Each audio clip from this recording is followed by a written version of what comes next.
واحد كتب لي في التعليقات قال لي انا حاسك انك يعني منبهر قوي يعني باستراليا، وعادي انت كده مقضيها كانك سياحه. هو يعني انا خلاص اوريدي موجود، انت اللي مش موجود. واحد تاني كتب لي برضه انا معايا فيزا 189 واصلا وخايف اجي. انا مش عارف انت ازاي منبهر.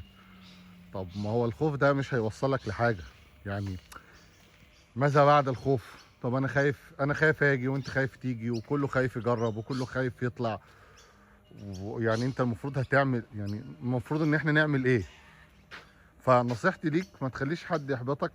والاخ اللي هو خايف، الخوف مش هيوصلك لاي نتيجة. لازم تيجي تجرب، لازم تيجي تشتغل. يمكن حظك يكون احسن من غيرك. غلاء المعيشة هتلاقي فيه مميزات تانية، فيه رواتب وفيه آه يعني بص، معلش مع احترامي للناس كلها، انا بعتبر ان ده عدم رضا عن الواقع. وانت لازم تبقى عارف ان انت مش موجود في جنة يا جماعة. احنا في الدنيا، كل اي مكان هتروح فيه، كل والله مهما كان هو ايه، اول ما هتمسك الورقة والقلم هتطلع لك على الاقل 10 سلبيات. يعني اوعى تفتكر ان انت يعني هتروح في مكان فيه جنة. لكن لو افترضنا ان دي مميزات اللي انا بوريها لكم دلوقتي، ان انت تبقى قاعد في هدوء، عيالك بيلعبوا بامان، مفيش خناقات، مفيش حد بيقول لك التذكره بكام وبتعمل ايه. يعني ده يعني ما هي مميزات اهي.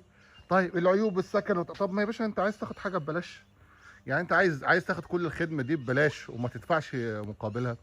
وبعدين انت فاكر انت لما تيجي تشتغل هنا هتترمي في الشارع؟ يا باشا الحد الادنى هنا يخليك، يعني هيخليك مبسوط. ما تخليش حد يحبطكم يا جماعه.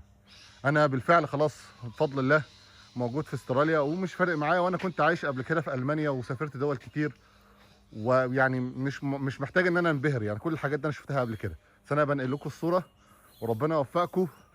يعني انا عمال اكرر الكلام ده تقريبا يوميا، عشان عارف ان في ناس جديده. دايما عارف ان في ناس جديده، وعارف ان في ناس عايزه تشجع، عارف ان في ناس لسه اول مره تشوف الفيديوهات بتاعتي، عارف ان في ناس لسه مجرد بس ان هي بتفكر. يمكن يكون سبب في ان احنا نغير حياه حد للافضل. وربنا يوفقكم جميعا يا رب.